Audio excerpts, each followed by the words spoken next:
바랍니다. 우리 앞뒤 좌우로 한번 인사 나눌까요? 잘 오셨습니다.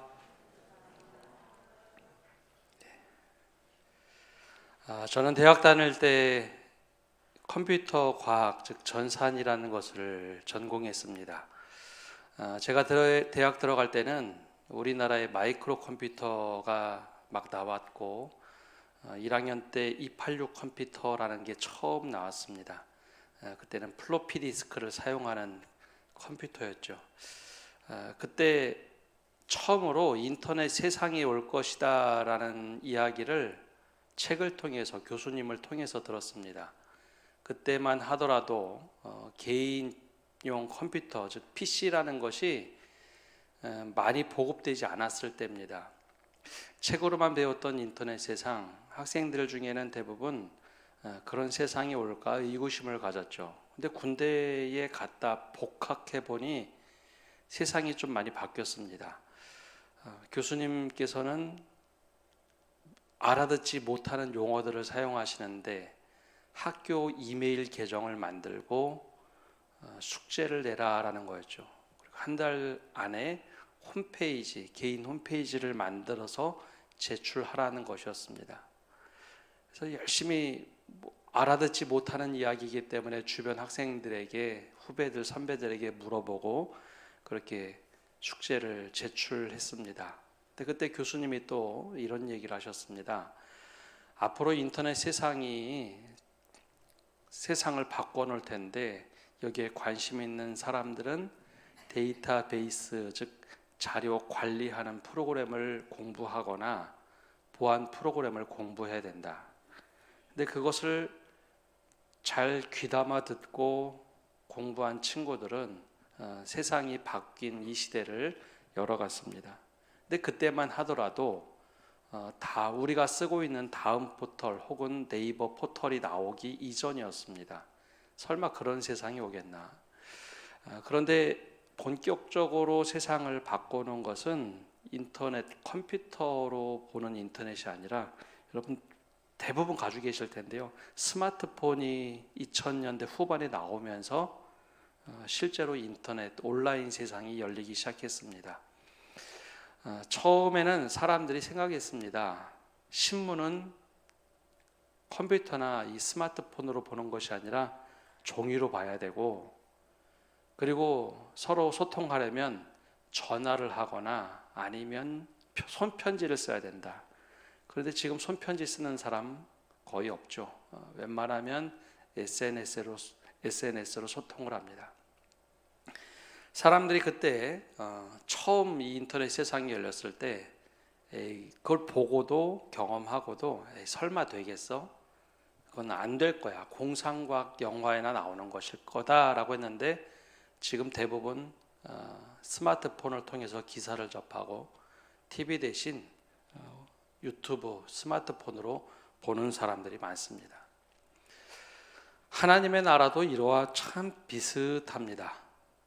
예수님께서 하나님의 나라가 시작되고 이제 우리에게 임할 것이다 라고 했는데 그것을 믿고 따르는 사람들은 하나님의 나라가 임하는 것을 경험했습니다.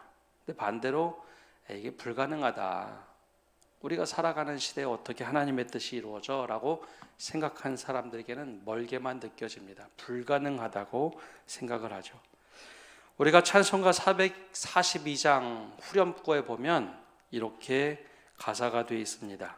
제가 좀 앞부분 불러보면요, 주님 나와 동행을 하면서 나를 친구 삼으셨네. 다 같이 해볼까요? 우리 서로 받은 그 기쁨을 알 사람이 없도다. 하나님 나라를 제일 잘 설명하는 겁니다. 주님 나와 동행을 하고 나에게 친구 삼아주신 주님이 나하고 함께할 때 그 은혜를 받은 사람들이 하나님의 나라를 맛보게 됩니다. 그런데 그 하나님 나라를 맛본 사람들이 서로 이야기할 때 맞아, 그렇게 진짜 임하는구나 라고 경험을 합니다. 그런데 신앙생활을 오래 했어도 이걸 경험해 보지 못한 사람들, 은혜를 깊이 체험해 보지 못한 사람들은 설명을 해 주어도 설명으로 알아듣습니다. 아, 그럴 것이다 짐작만 하지 그 은혜를 깊이 깨닫고 경험하지 못하면 막연하게 아 그래 신앙생활하면 그렇지라고 하는데 아주 깊은 공감이 되지 않고 그냥 설명으로만 듣게 됩니다. 예수님께서 이 땅에 오셔서 하나님 나라를 선포하실 때 그 하나님의 나라가 여기 임했다라고 경험하고 은혜를 깨달은 사람들은 그곳에서 오병이어의 기적이라든지 수많은 기적을 통해서 스펀지처럼 하나님 나라가 여기 임했구나를 경험했습니다. 그리고 확 받아들였죠. 근데 반대로 이것을 받아들이지 못했던 사람들이 있습니다. 종교 지도자들 그리고 장로들, 그 당시에 권위를 가지고 있던 사람들은 도대체 지금 저 젊은 예수가 하는 말이 무슨 말인지 이해를 하지 못했습니다. 이상한 사상을 가르친다. 하나님의 뜻이 하늘에서 이루어진 것처럼 이 땅에서도 이루어질 것이다 라고 기도로 가르쳐 줬음에도 불구하고 그거를 받아들이지 못하고 이상하게 사람들을 몰려다니게 하고 잘못된 가르침을 준다. 그리고 우리의 권위에 도전한다고 해서 우리가 고난주간을 보내는 것처럼 예수님을 십자가에 못 박아 죽이게 됩니다. 근데 그때 하나님의 나라에 대해서 눈을 영적으로 떠가는 사람들, 그리고 예수님이 부활 승천하고 나서 성령이 임하면서 하나님의 나라가 지금 이곳에 임했다라고 경험한 제자들은 그곳에서부터 기쁨과 의와 평강과 희락으로 하나님의 나라가 지금 이곳에 임했다라고 고백을 하며 살아갑니다. 그게 바로 교회지요. 근데 왜 사람들은 하나님의 나라가 이곳에 시작됐다라는 것을 쉽게 받아들이지 못했을까요? 특히 말씀의 종교라고 인정했던 유대의 지도자들은 이 성경책을 가지고 있으면서도 말씀의 종교가 우리 삶에 녹아져서 하나님의 나라가 임했다라는 것을 왜 깨닫지 못했을까요? 여기 첫 번째 가지고 있던 오해들이 있습니다. 우리도 그 오해를 참 많이 가지고 있는데요. 우리가 읽을 말씀 바로 앞절에 20절에 보면 이렇게 기록되어 있습니다. 그러므로 율법의 행위로 그 앞에 의롭다 하심을 얻을 육체가 없나니 율법으로는 죄를 깨달음이니라. 율법은요, 죄를 깨닫게 하는 기능을 가지고 있습니다. 여러분, 우리가 성경에서 말하는 율법 외에 그냥 일반 세상의 법도 마찬가지인데요. 여러분, 언제 사람들이 법에 대해서 생각을 할까요? 법 잘 지키면 그 사람 보고 의로운 사람이라고 얘기할까요? 세상의 법도 그렇게 하는 경우는 없습니다. 언제 법을 꺼내드느냐? 우리가 잘못했는지 잘했는지 판단하기 위해서 그 기준을 삼을 때 사람들은 법전을 꺼냅니다. 이게 법대로 제대로 했는지 위법해서 죄인지 아닌지 판단할 때 법전을 꺼내서 잣대로 되죠. 이 잣대의 기준에 들어오면 괜찮은 거지만 적법한 일이지만 그 잣대 기준의 밖으로 벗어나면 그거는 위법, 즉 죄라고 얘기합니다. 그런데 유대인들은 그렇게 생각을 하지 않았습니다. 유대인들은 법을 잘 지키면, 특별히 율법, 하나님께서 주신 말씀 이 율법을 잘 지키면 의로워진다고 생각을 했습니다. 하나님의 나라가 지금 우리에게 임했지라고 생각을 했죠. 제일 먼저는 몸에 율법을 새기는 일, 즉 할례였습니다.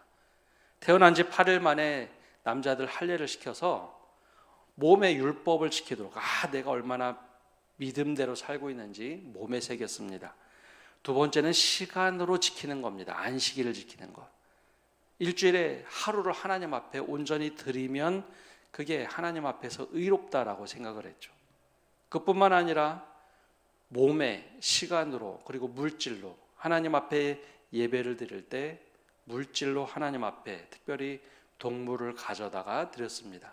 근데 이것도 부족하니 제일 중요한 것, 특별히 바리새인 정도면 금식을 하고 구제하는 것이 율법으로 정해졌기에 그것을 행해서 지키면 사람들이 정말 율법을 잘 지키니 의롭다, 하나님의 나라가 너희 거다라고 착각을 했습니다.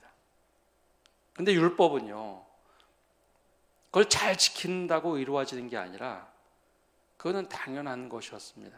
근데 율법을 딱 갖다 들이대면 내가 지킬 수 있는 것은 지키지만 법 앞에 못 지키는 것이 얼마나 많은지 그들은 그렇게 깊이 생각을 하지 못했습니다.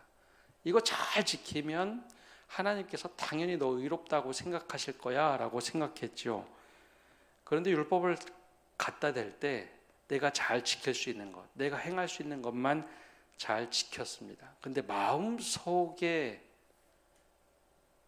죄의 구렁이 같은 것이 있다는 것을 그들은 애써 외면했죠.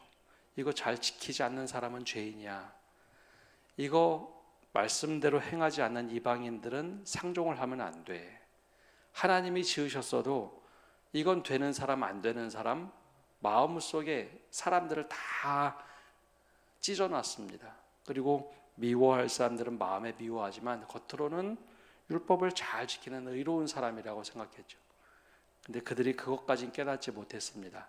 율법은 가장 중요한 기능, 죄를 깨닫게 하는 거라는 것을 몰랐습니다.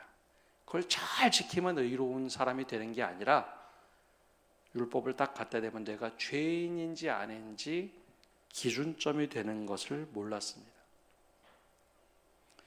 그래서 이상하게도 율법을 잘 지키면 의로워진다라고 생각하는 사람들이 착한 사람들, 어디 가도 괜찮은 바른 생활을 하는 사람들이 그래 나 이렇게 믿음 생활 잘 하는데 법 없이 사는 사람인데 이게 의인이지라고 우리가 착각을 하기가 참 쉽습니다. 말씀의 종교이기 때문에 이거대로 성경대로 내가 잘 지키는데 라고 생각하는 거죠. 근데 이 말씀, 특별히 율법은요, 내가 죄인인지 아닌지 깨닫게 하는 거지 이거 잘 지켰다고 흔히 헌법 잘 지켰다고 의인이라고 하지 않습니다. 그건 당연한 거죠. 그러면 하나님의 나라가 우리 눈에 어떻게 열릴까요? 예수님이 선포하신 하나님의 나라가 우리 앞에서 열리게 되는 경우는 언제일까요? 하나님의 나라가 우리 앞에서 열리는 것은 오늘 말씀 21절에 이렇게 말하고 있습니다. 이제는 율법 외에 하나님의 한 의가 나타났으니 율법과 선지자들에게 증거를 받은 것이라. 즉 예수님이 하나님의 의로 이 땅에 오셨다라는 겁니다. 근데 예수님은 사람들을 율법대로 정죄하는 분이 아니었습니다. 그럼 어떻게 보셨느냐? 22절 말씀과 23절에 이렇게 선언을 합니다. 곧 예수 그리스도를 믿음으로 말미암아 모든 믿는 자에게 미치는 하나님의 의인이 차별이 없느니라. 잘 지킨다고 괜찮고 못 지킨다고 넌 죄인, 그게 아니라 모두에게 하나님의 의로 차별 없이 똑같이 다가오신다는 겁니다. 문제는 23절에 모든 사람이 죄를 범하였음에 하나님의 영광에 이르지 못하더니, 하나님의 의를 딱 비춰주면 우리가 모두 다 똑같은 죄인이라는 것이 다 드러난다는 거죠. 그러면 우리는 망한 인생인가? 그렇지 않다는 겁니다. 그때 예수님께서 하신 일, 어떻게 하나님의 나라를 열어가시느냐? 우리 24절 말씀은 우리 함께 읽어보겠습니다. 그리스도 예수 안에 있는 속량으로 말미암아 하나님의 은혜로 값없이 의롭다 하심을 얻은 자 되었느니라. 아멘. 예수님을 믿을 때 예수 그리스도 안에서 이 죄에 대해서 용서해 주셨다라는 겁니다. 그것이 하나님의 은혜라라는 것이죠. 내가 이 말씀대로 행하려고 노력했는데 그것 되지 않았고, 아니 이것대로 행하는 것이 아니라 예수님만 믿고 내가 대충 인생 살아가는데 하나님 앞에서는 다 똑같이 죄인이었다라는 거죠. 내가 더 열심히 말씀대로 살려고 하는 것, 아니 그대로 살지 못하는 것이 예수 그리스도 앞에, 하나님의 의 앞에서는 다 똑같았다는 겁니다. 근데 그럼 우리를 어떻게 하나님 나라를 열어가셨는가? 내가 스스로 자격 미달이고 죄인이라고 할 때 죄의 소리를 팍 붙잡아서 하나님의 의의 힘으로, 여기서 말하는 의는 우리가 의롭다라고 할 때 관계의 의입니다. 하나님과 관계를 신실하게 지키는 의, 내가 믿는다라는 거죠. 예수님을 믿으면 내가 그 믿음의 관계를 깨뜨리지 않는 한, 내가 죄인 됐다는 것을 깨닫고 회개를 할 때 내가 건져 올리는 것이 아니라 하나님께서 나를 붙잡고 죄에서 건져 주셨다. 그게 바로 죄를 속량해 주시는 겁니다. 여러분, 내가 율법을 잘 지켜서 내가 의롭고 내가 지키지 않아서 죄인이라면 구원이 누구에게 속한 것일까요? 내가 구원의 판단 기준자가 되는 겁니다. 나 이거 말씀 잘 지켰으니까 난 구원받았어. 구원이 하나님께 있는 게 아니라 나에게 있는 겁니다. 근데 그 성경은 한 번도 우리에게 그렇게 말씀하신 적이 없습니다. 의로 딱 빗대보면, 율법으로 딱 빗대보면 우리가 죄인일 수밖에 없지만, 괜찮아, 부족해도 나를 믿고 내가 너에게 계속해서 너 의롭다고 해줄 거야. 너 자격 미달 아니야. 그 자격 미달 내가 다 채워줄 거야.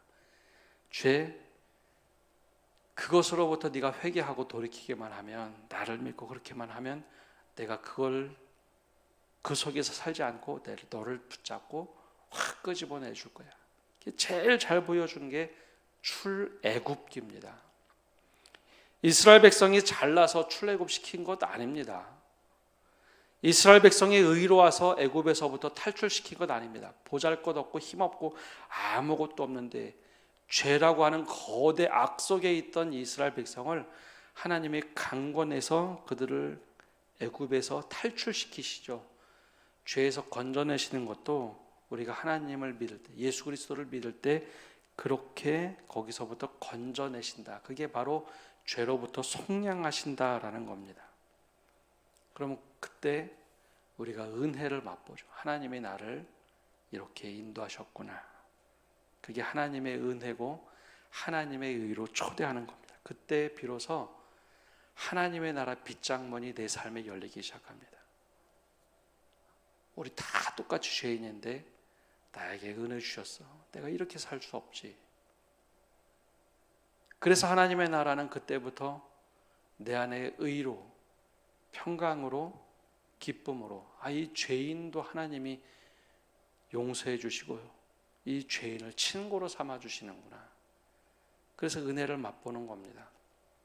그래서 그 속에 죄책감으로 사는 게 아니라 평강을 경험하는 거고, 우리가 늘 이렇게 하면 어떻게 하나 안절부절하는 게 아니라 하나님이 나를 인정해 주셔서 희락으로 사는 겁니다. 예전엔 늘 누가 의로운가, 누가 죄인인가 그걸 따졌다면 모두 다 죄인인데 하나님께서 의롭다 하셨으니 죄인도 하나님의 시선으로 내가 의로워질 수 있도록 그렇게 바라보는 겁니다. 그래서 하나님의 나라는 먹고 마시는 데 있는 게 아니라 의와 평강과 희락으로 임하는 겁니다. 그래서 그때 비로소 하나님의 나라가 이미 임했지만 내가 깨닫지 못하고 경험하고도 제대로 알지 못했지만 예수님을 내 삶에 온전히 믿고 받아들일 때 그때 비로소 하나님의 나라가 내 눈앞에서 열리기 시작합니다. 처음에 말씀드렸던 것처럼 여러분, 인터넷 세상이 우리나라에 97년, 98년쯤에 열리기 시작했습니다. 근데 사람들은 그때 보고도 설마 그런 세상이 오겠어? 컴퓨터로 혹은 스마트폰으로 이루어지는 세상이 오겠어? 그거 안 올 거야. 그런데 지금은 그렇게 생각 안 하는 사람이 없습니다.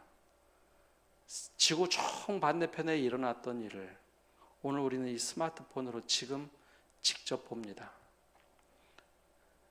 지구를 떠나서 우주선이 날아가면서 지금도 찍어내는 인공위성 사진들을 오늘 우리는 실시간으로 이것 스마트폰으로 볼 수 있습니다. 당연하게 생각하죠. 오늘 하나님의 나라가 이곳에 임했다고 우리에게 말씀해 주시고 영의 눈을 떠서 예수 그리스도를 믿고, 야, 내가 너 의롭다고 말씀하고 있으니, 내가 너를 의롭다고 칭했으니 이제는 말씀을 지켜서 이루어지는 게 아니라 하나님의 부르심에 초대받아서 그 은혜로 살아가는 것. 그럴 때 하나님의 나라가 멀리 있는 것이 아니라 지금 이곳에 우리의 삶에 열리기 시작합니다. 불가능이라고 생각하면 그 사람에겐 열리지 않습니다. 그러나 말씀대로 살면 그렇게 된다. 믿음으로 내가 한 걸음을 내딜 때 밟는 걸음걸음마다 하나님의 나라가 우리의 삶에 이곳에 임하기 시작합니다. 바로 이 은혜가 이번 한 주간 이 새벽기도에 참여하면서 기도하고 하나님 나라가 지금 내 삶에 임하기를 바라는 모든 성도들 위해 온전히 임하는 은혜가 있기를 간절히 축복합니다. 기도하겠습니다.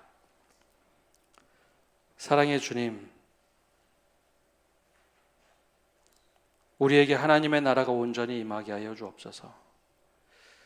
과거 유대인들처럼 내가 이 말씀대로 잘 살면 하나님께서 나를 의롭게 여겨주시겠지, 말씀을 잘 지켜 행하면 의롭게 여기시겠지라고 우리 또한 오해하며 믿음 생활하고 있지는 않은지 우리 자신을 돌아보게 하여 주옵소서.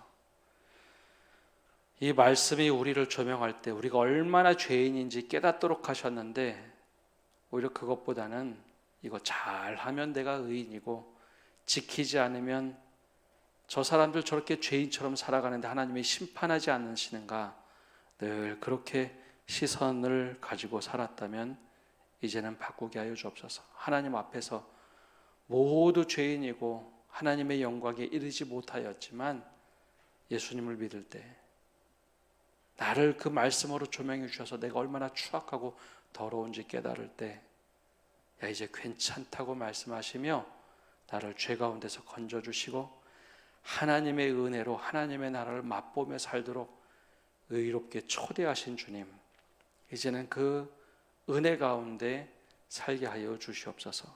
그래서 내가 밟는 땅, 내가 만나는 사람, 우리 가족이, 우리 성도들이, 우리 이웃이 하나님의 은혜를 받고 살아가는 우리로 인해서 하나님의 나라를 내가 먼저 맛보고 전함으로 내가 밟는 땅이, 내가 만나는 모든 사람이 하나님의 나라가 임하는 것을 깨닫고 경험하게 하여 주옵소서. 그래야 우리가 서로 받은 그 기쁨을 알 사람이 없구나라고 하면서 그 은혜를 늘 고백하며 살아가는 저희 되도록 축복하여 주옵소서. 이제는 예수 그리스도의 은혜와 아버지 하나님의 크신 사랑과 성령님의 교통하심이 오늘 이곳에서 기도에 참여하는 모든 성도들 위해, 그리고 온라인으로 참여하는 믿음의 권속들과 이 땅 위에 이제로부터 영원까지 함께 하시기를 간절히 축원하옵나이다. 아멘. 우리 세 가지